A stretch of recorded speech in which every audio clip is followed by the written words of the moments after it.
I'm Algenon Cash, and you're locked in. In today's conversation, we're joining North Carolina House Representative Jeff Zenger to reflect on the most recent legislative session, from the state budget to housing to education and local issues right here in Winston-Salem.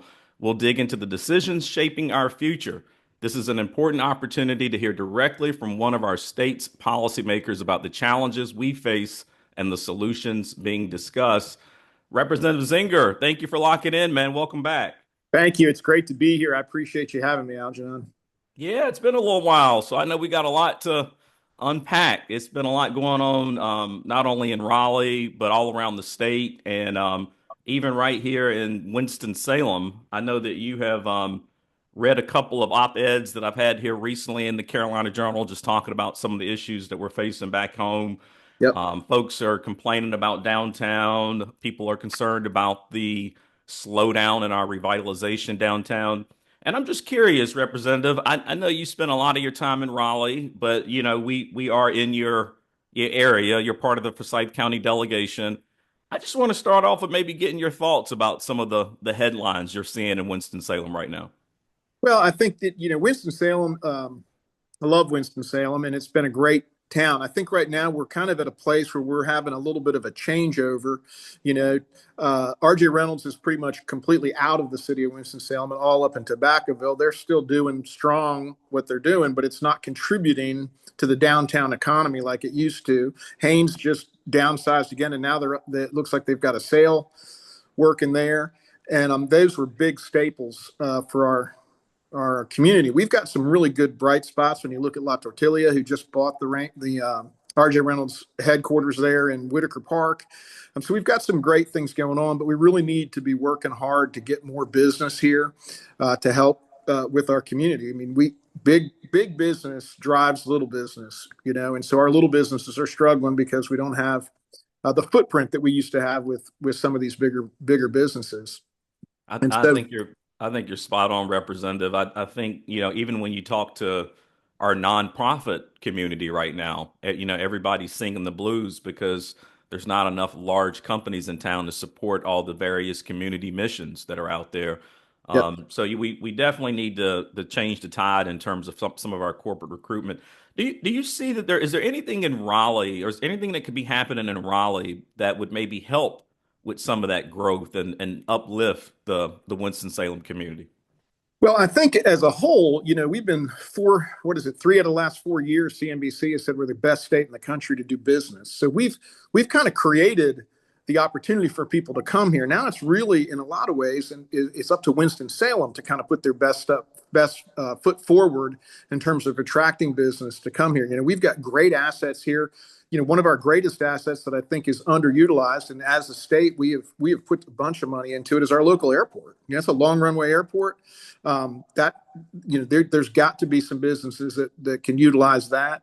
In addition, there is plenty of property around and things that could be redeveloped for industrial or for bigger commercial operations. We just have got to get out there and hustle, and I think that that's really going to fall on some of our local leaders to really get more aggressive on that. I don't think Winston is a hard sell. I mean, we've got 5 highways that come through here. The railroad comes through here. I just mentioned the airport. We have got a tremendous amount for this little town, as I like to call it, to be able to attract that business. But we just need to get out there and get aggressive and get after it. The leaders of this community really need to. Not to mention all our incredible colleges and universities and world-class community college and Yep. just so many wonderful assets, all the great things that are happening in Innovation Quarter. Yep. We're one of 10 cities in the entire country that has one of these biotech life science engines right now. So, I mean, there are a lot of great things happening. You made a really good point, and I actually made this point in my article. I want to encourage my audience, please go to carolinajournal.com and find some of the op-eds that I've recently published about what's happening here in our community. You made a great point. For the past 5 years, North Carolina has been, voted one of the best cities, best areas to be in, to live in, to work in, to play in. And during that 5 year period, Winston-Salem continues to be absent from the headlines. I totally agree with you that I think part of it is stagnant leadership and just sort of lack of imagination. I saw today, actually, in the Winston-Salem Journal, even Don Flo had a comment in the Winston-Salem Journal about we've got to sort of let go, stop lamenting what we were 20, 30 years ago. We got Yep. to start looking to the future and reimagining our community. When I saw that quote from Mr. Flo, I thought it was absolutely spot on. Yep. You and I are great friends with Senator Kravick. I thought she did this state an amazing service. I thought she was great for the Forsyth County delegation. Representative Zinger, one of the things that she did on the way out, right as she was leaving, is she actually shifted the Kernersville City Council back to partisan races versus nonpartisan. Do you think that maybe it's just time to look at some other ways that we recruit leadership here in our city, and maybe that is going to nonpartisan races because we've got one party that really has had control of the city council and of this city for many, many decades. Yeah, and so it's interesting. I was involved with Senator Kravick on that. And it wasn't just Kernersville; it's all the municipalities in all the elections in Forsyth County will now be partisan, and I think that's important. One, partisan elections bring out more people. We need more people involved in our elections. More people. It's been proven time and time again. More people will vote when they're partisan. Number two, it also gives somebody at least some framework as to maybe what these folks stand for, and that will help. But absolutely, with the increase in property tax that the city of Winston-Salem did, and with the debacle that we're seeing in the school board, the school system here, which is also Democrat-led, I can't tell you how many people have contacted us and said, please redistrict, please redraw the boards. I mean, we're getting it from every side because people have just reached the point of frustration. You look at Winston-Salem, got one token Republican on that board, but let me tell you, there's a lot more Republicans within the city limits than deserve just one. But we do need fresh leadership. And I think Don Flo is dead on right. We need to forget about the past. I mean, those were the glory days and they were fantastic, but they're over. And we've got to reach out and find out what are some growing new businesses or even industries and reach out to them and get them to come here. And I think it's going to take new leadership. It's going to take new thinking. It's working. Obviously, it's working in Greensboro, is it not? I mean, they've got 70,000 jobs coming to Greensboro right now. I mean, they're doing it. They're firing on all cylinders. So we can do the same thing. And we don't need as much as Greensboro because we're not as big. But if we could get one or two anchor new businesses here, it'd change everything. No, Greensboro made a decision many, many years ago that they were gonna move their community forward. And I think all the leadership in that community came together. They started working together, whether it was the county and the city and the school board and the colleges and universities, everybody started talking. And now you have explosive growth in that community. And I think we have Representative always say that we've got all the right ingredients We right do. here in our kitchen. I just don't know if we got the right cook team. I And agree. and you can Agree. have the best ingredients, but when you don't have the right cook team, you still can't produce great meals. And I think Winston-Salem has all the right raw ingredients, all the right raw potential. And if we get the right people in the right place, we can unleash that. You mentioned what's happening with the Winston-Salem Forsyth County school system, and the recent audit reveals a lot of troubled findings, all types of budget overrides and misappropriated money, et cetera, et cetera. There was an article in the Winston-Salem Journal last week, almost to some degree, maybe placing blame on the state.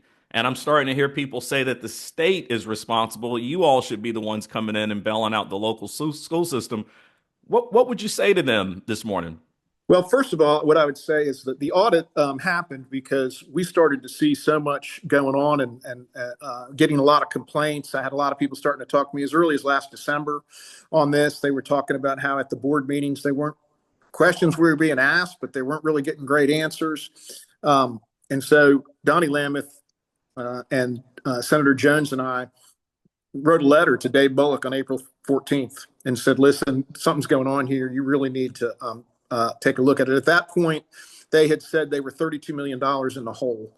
So they went ahead and did that. A week later, the CFO just magically announced that he was retiring. And then a few days later, the Trish McManus, the superintendent, who just got a new 5-year contract in February, announced that she was retiring. Mm. And so they kind of asked us for $50 million. But here's the thing. If it's our fault, then why are the other 115 school districts that we are a part of at the state level, why are they not in a mess? It's I think it's a little bit easy to say, well, the state should fix it. Well, where do we get that money from? I mean, we don't have a printing press. So if we give them $50 million, we got to tell somebody that their project isn't happening. And keep in mind, at the same time, we're trying to rebuild Western North Carolina from Hurricane Helene. I mean, there's a large sucking sound, and it's all going out west, and it should. And so, when with what happened is they overspent, they completely mismanaged. They got COVID funds and they went wild. They hired 500 people between 2022 and 2024 is one of the things I've read. They withheld taxes from people's payroll and they didn't send it in to the IRS. They owe the IRS $9 million is what I'm being told. Hmm. They I gave haven't heard that one. Wow. they gave $75 million out in bonuses. And so it's just a colossal mismanagement is what's going on here. And so what I want to know is why aren't there people inside? And there are some I should back up and say there are some people on the inside that are starting to talk. But when they cut checks to vendors but don't send them out, but then when they call in, they're telling them, oh yeah, your check was cut. It's this number, so on and so forth. Who was telling them to cut checks and not send them? Who was telling them withhold income tax and not send it out? Why was nobody speaking up? I want to know who they are. And so right now on your show, I'm telling folks, we need whistleblowers to come forward. We've had a couple already, but my office number is 919-733-5787. And we'd like to hear from you. I'll be glad to meet with you and talk to you, but this is a mess. And just throwing $50 million at it from the state, what does that fix? I mean, are we just going to go through? I mean, is it thinking we need another 50 million next year? And so there's not a big appetite for anybody, as far as I know, in our delegation to run in and fix this for them. And number two, I don't know that it's necessarily a responsibility. They've lost a ton of students. About 3,000 students, I think is what I heard, have gone away from the school system as they have pushed policies that parents don't want.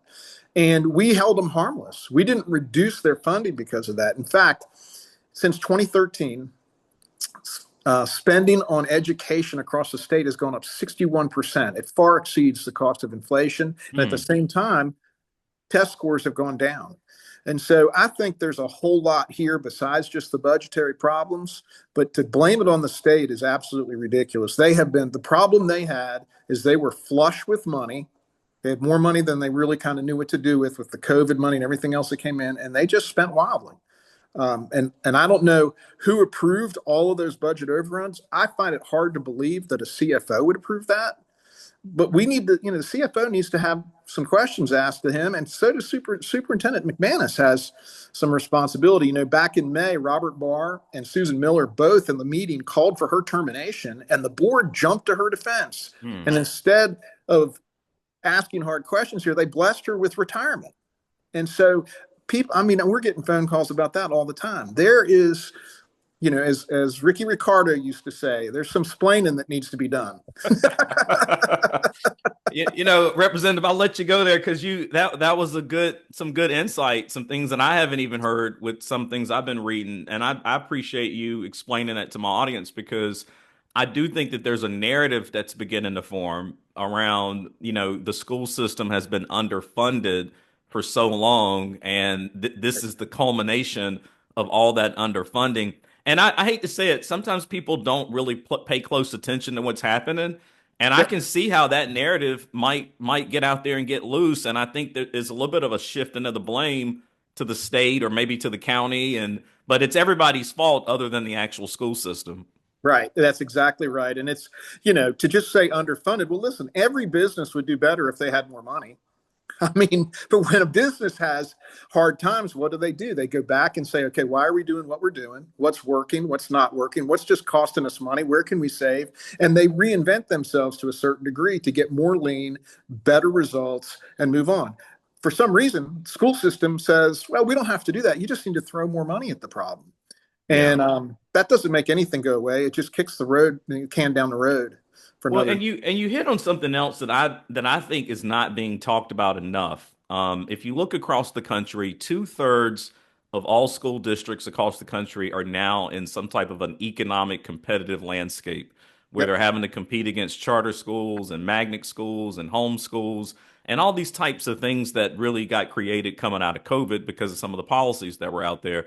And I think that's part of this that's not being talked about. I think Winston-Salem Forsyth County Schools saw their enrollment coming in, and they just didn't make the proper adjustments. I was reading about a school system down in Florida where, because now they're in a competitive landscape, they're actually doing more outreach and more services than they would have done before because they have to compete against all these other institutions that's been created. And it sounds like our local school system just didn't properly respond. Well, they were actually kind of, uh, going the other way. They were the greatest promoter of charter schools, homeschools, and private schools that you could ever have. I mean, you look at the school. We've had new charter schools. The three new ones coming to the Forsyth County. We've had a number of new private schools. If you talk to those folks, they're maxed out. Homeschooling has continued to explode, and people given the choice are going to go where they think they can get the best education for their kids. And the school system by and large doesn't want to compete. They want a monopoly, and they Mm. want they essentially want unlimited funds with zero accountability. And accountability is one of the things that has really got people in the community hot. The fact that this has happened and nobody has been held accountable. Nobody. And people are really, really frustrated with that. And I don't blame them. If this was a corporation, I mean, there would have been all kinds of people. I mean, bunch of the board would have resigned or been let go. When they started doing the job cuts last week, they should have started in the finance department, in my opinion. I totally agree. I think this might be the most conversation that you and I've ever had about Winston-Salem on my show. I mean, that I think it speaks to just the number of challenges going on, whether it's the school system. The firefighters are obviously frustrated with the city right now, the lack of momentum in downtown. There's just some big obstacles that we do have to conquer. But I do want to shift our conversation and perspective to the state and some of the work you've been doing this year in Raleigh. From your perspective, what were the top three achievements of this legislative session? I know that you had a big bill that you passed on reg reform. Yep. Maybe you could talk about that and a couple other Sure. things that you thought were important. Sure, we did the REINS Act. It was, I think, it was House Bill 402, and essentially, the Chevron decision came down about a year and a half ago. And for your viewers who don't know, back in the '80s, it was the original Chevron decision that really gave the explosive power of rulemaking to the bureaucracy. And over the last 40 years, we have been regulated to death with very little opportunity to turn any of that back. And so, what the reg once that decision was overturned by the federal government, it gave us an open door to try to do something. So what this bill says is, before any regulation or rule in the state of North Carolina can be thrown down, they have to do an economic impact statement. In other words, what is it going to cost our businesses or our people to implement this? If it's going to cost more than $5 million in a year, that is considered essentially a tax. And so it has to go back to the legislature, and the legislature has to vote on it. So the people's house, the Senate, they have to approve it. If it's between $1 and $5 million, it can go to the Rules Commission that we have set up and be heard there. But there has to be a unanimous decision on that board to go ahead and approve this rule. If it's less than $1 million, it still goes back to the board, but they have to have a 2/3 supermajority to implement that rule. And so the idea is, the way it's been for 40 years is they throw down rules and we have very little power to stop it, and they don't really necessarily have to justify it. What this does is it throws it back on you. It says, but you need to justify what you're doing and why you're doing it. If it's a good rule, it'll get implemented, it'll pass, but you know what? It'll be bad. Now, the other thing is, it also applies in our Rules Commission. Every 10 years is supposed to look at every rule. And so we have 110,000 rules that have come out in the state of North Carolina over the years. Wow. Every rule is now subject to this. They will have to do an economic impact statement, and it'll all fall the same way. So my hope is this will help get the foot of regulation off of our backs. So that is a gigantic one. We had to override the governor. We did override the governor. It was with bipartisan support. So people are really starting to wake up and recognize how bad that is for us. So that was a huge accomplishment in this last, that has not gotten the coverage that it really should. But Well, that's well, I also I know when we had Jake Cashin on the show a little earlier in the year, earlier in the session, he mentioned it. And I think it was even covered in the Carolina Journal. I did see an article come out Yeah, about it, but I appreciate you sort of helping us to better understand it. I know it sounds like this session you all were not able to get a budget done. I think you were able to pass another mini budget. sure. Democrats definitely used that as an opportunity to sort Yep. of dig at Republicans. What's your response to that? I mean, what's sort of holding up that passage of the budget? Well, I think it's a difference in perspective. Honestly, so two things. One thing for your viewers to know is just because it doesn't don't have a budget doesn't mean we're not operating on a budget. The way the wall works in North Carolina is if we don't get a budget by June 30th, we automatically utilize the previous budget. So we have a budget. It's just the last budget, and that's what's operating right now. What I think is happening is there's a difference in opinion in terms of what revenue is going to be and how the economy is going to move forward, and that difference of opinion has put the House and the Senate a little bit apart in terms of their priorities, tax cuts, and so on. And I think what's going to ultimately happen is as this goes down the road, more numbers are going to start to come in terms of, what does our third quarter stuff look like? What is it? And those numbers on how the economy is performing will probably push us in one direction or the other, and you'll start to see it come together.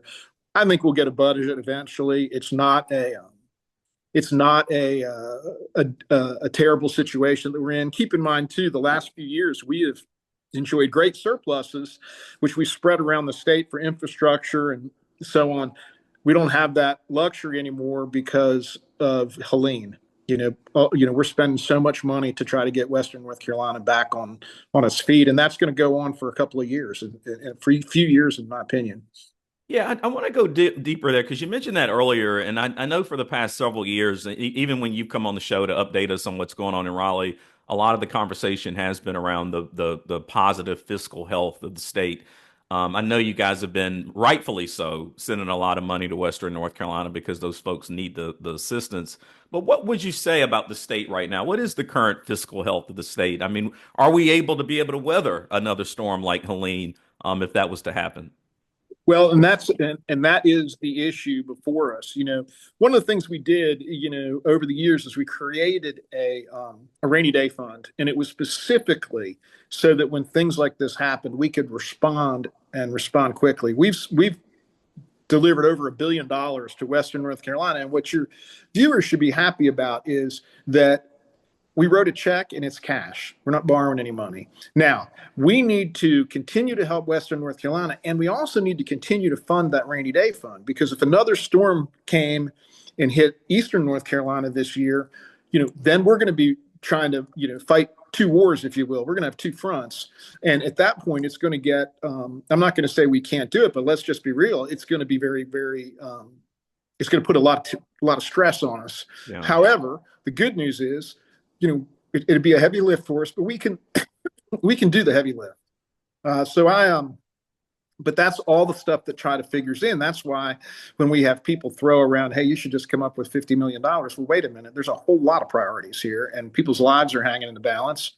And so I'm thankful that we did that. We had a lot of pressure over the years to spend that rainy day fund, and we didn't. And then it rained, and so now we're spending it. No, I think that makes a lot of sense. I've got time maybe for one more question. I was hoping to talk to you more about what's going on around the state with housing. You even mentioned the 70,000 jobs that have been created here in the Carolina core, led by Greensboro. Believe it or not, when those people come to town, they like to have a house to live in or Yeah, a roof over their head. You've done a lot of great work trying to really move the development forward and get local government out of the way. Maybe just give us a general update where you are with some of the reforms that you've been working on in that regard. sure. So there's a couple of things. We need a lot of houses. I mean, that's just absolutely true. At the same time, our biggest industry in the state of North Carolina is agriculture. So, they both compete for the same thing, land. And so the question is, how do we free up or create opportunity for more housing, protect our biggest industry? And when you start to dig deep into it, the biggest driver of slowing down housing and also making it more expensive are our local municipalities. And they all have come up with separate different rules and they're expensive. And what folks don't realize is because of underwriting on the from Fannie Mae and Freddie Mac, when you drive up the lot cost of a price or the cost of a lot by $1,000, it increases the cost of the house by $5,000. Well, a lot of these municipalities will go through and it'll be a $10,000 increase, which is a $50,000 house price increase. So I did a bill 765 where I just kind of threw everything at the wall and said we need to take a look at this. Got a lot of people talking, got a lot of people upset. They didn't really read the bill. Then I took a bunch of it out of it was strictly property rights things and I applied them to Senate Bill 205, which has moved through the House. Both of them have moved through the House very well. And then we broke, and so we sat back. And here's what's interesting: after the initial no, that came out of the League of Municipalities and some other places, I've started to have municipalities call me and say, "Hey, would you come and talk to us about this?" So when we sit down and talk to them about it and we go through it, they're like, "Wow, we really need this." I'm like, "Yeah, absolutely. We do need this." And so it's designed to encourage, to make it so that there's less, uh, uh, so there's still more property that can be developed, that the process is a little easier, a little cleaner, a little faster. And at the same time, it pushes density into those counties where, we should have it. I mean, obviously, we don't want to eat up all of our rural. And so anyway, there's a lot of provisions which would take a long time to go over. But the good news is people are starting to talk. Municipalities are calling me. I'm meeting with them. I'm talking with them. And the response has been very well. So I think eventually we will get a bill. If we can get it across the line in this term, I'm not sure. My hope is absolutely, because we need it yesterday.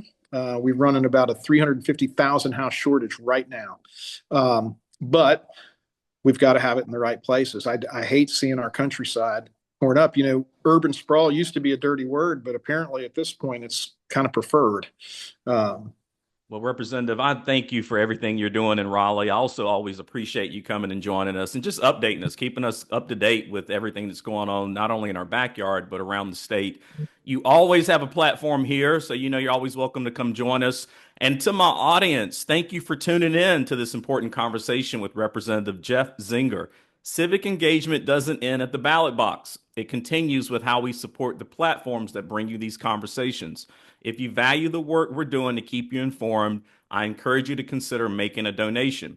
Your support helps us continue providing thoughtful, local discussions that matter to you and your community. And always make sure you stay tuned to WTOB, because every Sunday morning, that's where you can lock in with me. If you happen to miss me there, hopefully you're subscribed to the podcast. You can get that on Apple, Spotify, Pandora, wherever you like to get your favorite podcasts.